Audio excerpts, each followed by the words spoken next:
Hi everyone, today I'm doing number 6 from Johanna Basford's Inky Advent Calendar. So this is a lovely little selection of, it's a Christmas card with envelopes and pencils. I love all these little hearts as well. So what I'm going to start with is actually colouring in the hearts. I think they're really pretty, and I'm going to use for the actual hearts this number 23 from the Ergosoft set. This is the sort of reddish pink. I don't want to do it really hard, but I'm just going to go over the hearts quite gently and do the little circles as well in the same colour. I think it's rather pretty. I know pink isn't always thought to be a Christmassy colour, but I think why not? It's just lovely hearts. It's pretty.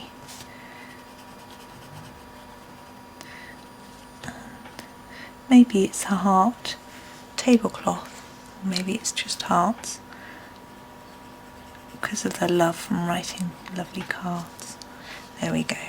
And in the background I'm going to do a very gentle pink with the lighter pink, which is the number 20. I'm just going to gently do a little touch of pink all the way around.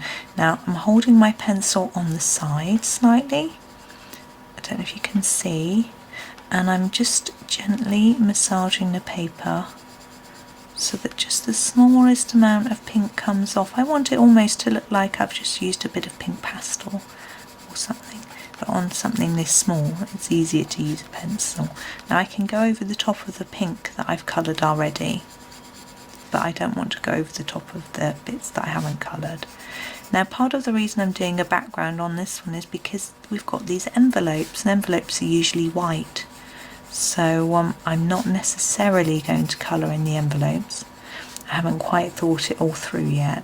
Now of course some Christmas card envelopes are red and some are green, and also you get the ones that are done in sort of brown craft paper, which are sort of colour which I think are rather pretty, so we might have a go at that. But I'll have a think as I work through the picture. I don't start this session with an idea in my head as to exactly what I'm going to do. I like to do it fresh, and it's just the way I colour. I find it very hard to visualise what something's going to look like when it's finished. So I don't even know if you can see that light pink on there, but it is there, I assure you. Anyway, I can't visualise what things look like when they're finished, so I just have to wait and see. Now I'd like to have some consistency with the pink, so I'm going to go back to my number 23, and I'm going to do one of these pencils in the pink colour. I'm going to do this one here, and I'm taking quite a hard layer of colour on the very outside, and I'm going to lighten the pressure as I go towards the middle. I might leave a tiny white mark just to give, I just heard a heron outside, just to give the impression that it's round and there's some light catching towards the centre of the pencil. And I'm going to do the other two pencils in the light pink that we used for the background, because I'm going to be pressing a lot harder. It won't look like the same colour. So you see again, I'm going quite hard along the edges. If you're printing, because this is a download, a printout, if you're printed on quite thin paper, you may need to make sure you layer up colour rather than pressing too hard. Might be a risk that you spoil the paper. I've actually printed, this paper is 250 GSM, which is the maximum thickness which will fit in my printer. It sometimes makes a horrid noise when I print, and I have a panic thinking it's going to get stuck and I'll never get it out, but it just about works. So you have to just make sure you use one that works for your own printer. Now we have these little ends of the pencil, and it's quite tricky to choose the right colour in the Ergosoft set. We're quite limited to the end of a pencil. I've just got, like, if I look at this pencil here, it's a very light beige colour. So what I'm going to use is this one here, number 43. 73, which is a slightly peachy colour, but I'm going to use it very gently just to add the tiniest bit of colour onto the ends, and I'm using it for the bottoms as well, and I think that's okay. You could add a little bit of brown on top, but I think as it's such a small layer, that's fine. Now the bell on the Christmas card, now I like a nice sort of brightly coloured yellowy bell, so I'm going to start with this. We could do it gold, couldn't we? Let's do it gold. Let's have a go. Now gold is tricky-ish in this Ergosoft, but we'll have a go and see how it comes out. Let's be daring. Number 73 is the darkest of the light browns, I suppose.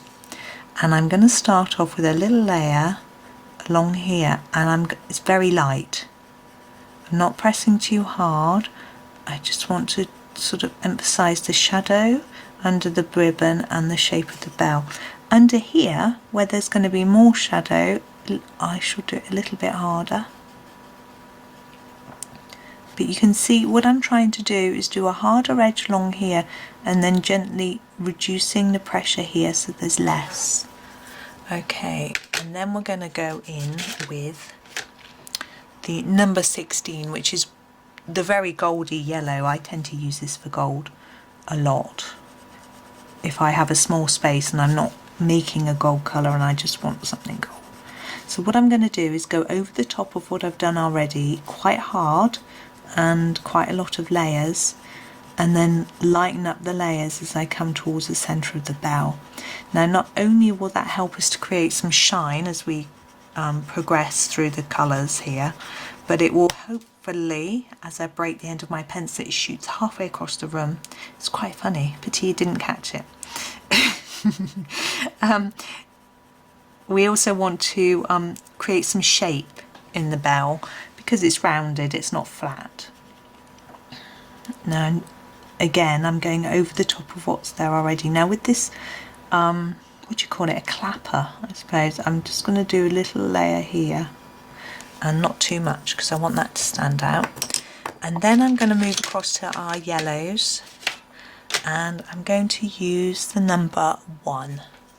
And again, I'm going to go right over the top of what I've done already and then move towards the centre.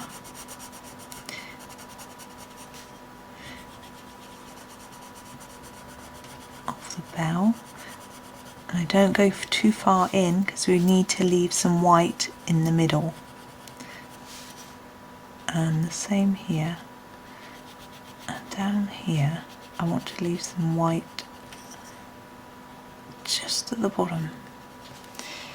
Now I feel that isn't too well blended, so I'm going to go back to my number 16 and I'm just going to try and blend it in a little bit further in than it was, so it blends into that yellow colour a bit more, because there are some quite harsh, hard edges.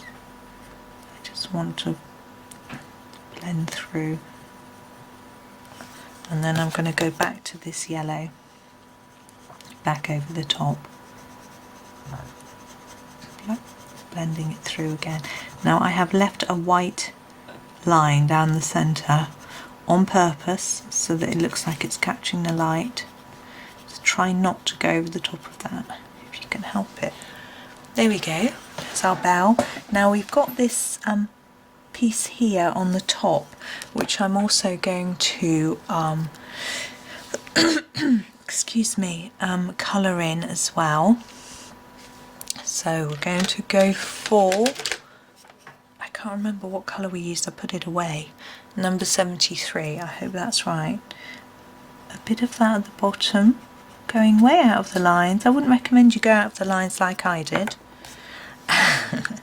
Then back to number 16, right over the top and up a little, fade it up, and then lastly with the number 1, back over again. You don't always have to go over every layer, but I find with the gold it can make it look a bit more vibrant, and leaving a little bit of white at the top. That's quite brown, isn't it? But I think that's okay. Now the ribbon.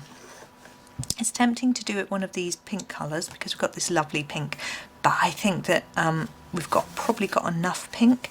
But I don't want to do it red because I think that's a bit clashy with the pink, so I'm thinking about doing it purple because I think that will go well with the gold and also tie in with the pink. So that's what I'm going to do. So I'm going to grab my purple, which is number 6. This does look blue. It always looks blue in this light. I'm sorry about that. And I'm going to start by thinking about where I'm going to do shadow. So under the ribbon here, I want quite a hard layer, and the same on this side.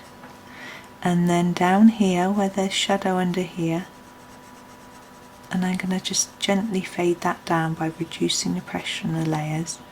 And the same here, so quite a few layers up here and under here, and then reduce that as I go down through the ribbon.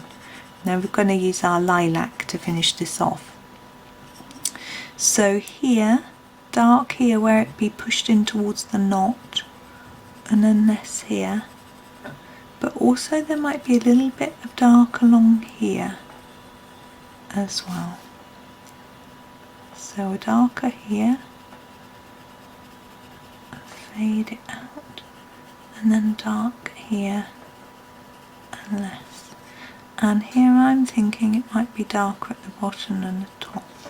So that's our initial bits, but I'm going to go over with the lilac colour. If you don't have the lilac, you could do a lighter of the darker purple, or you could even try one of the light blues or a white just to blend it together.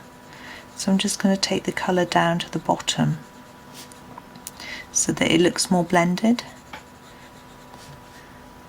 but I might leave that white, some white there to show the light reflecting, but I don't think I'm going to leave any in there because it'd be shadowy under there. There we go, there's our bow, and the background of the card, that's quite an interesting, maybe it could be white. Maybe I'll leave the card white and we'll do the envelope in the brown. So I'm thinking if we are leaving the card white, that's what I have decided. There'll be a bit of shadow just here, which I'm going to do in this grey, number 80. So just very gentlest amount of grey here, where you would just see a bit of shadow from where the card's slightly open. There we go. Now we would also see shadow on the envelope. Now I'm going to do this one like it's brown craft paper, but this one I think I'm going to leave white. It will go with this one, and also the heart. I'm not sure how well the pink heart will go. So there'll be some shadow on the envelope, and I'm just going to do the smallest amount just around here. I'm not pressing that hard, just a little bit. You don't even have to do that bit if you don't want to. So now we do this bit here, and as I say, a brown craft paper. I think I'm going to use the brown I've used already for the bell, though it's quite orangey, number 73. I'm going to do it very, very gently and then darken it up. So I'm just going to do a really gentle light layer on here. As you can see, I'm doing what I did with the background. I'm using the side of the pencil so I don't get sort of lines. If you use the tip like this, you're going to get the sort of see the lines where it's been sharpened. So just going all around. I'm not going to leave that stamp bit. Do something else with that in a minute. But now I'm going to go in with the darker colour. I'm going to use 77. And now I'm thinking there'll be a bit of shadow here. So I'm going to make that a little bit more defined. And down here. But for the rest of it, I'm going to try and just go really, really gently. Just put a dark layer on top of the layer we've got here already. I don't think we're going to be able to perfectly replicate the brown craft paper colour just because we're limited with colours. and I don't want to layer it up too much because I want it to stay quite light. This because we've got that very subtle pale background. There we go. I'm thinking to tie this in, we'll do the stamp in a pink and purple. So I'm going to start off with the light pink, number 20, and do this little bit around the edge. I really don't know what that's supposed to be, but we'll do it pink. And then the inner part we'll do in purple, but we'll use the pale purple, number 62, because we need to be able to see the number 6 because it's our Advent number. There we go. There. I think we're done. So there's our Christmas card. Looks a bit wonky. I don't know. Do you think it should be like that? I'm not quite sure. So there we go. Maybe let's line the cake up. There. There we go. So there's our Christmas card number 6 Advent picture. So I hope you enjoyed that one. Thank you very much for watching and happy colouring.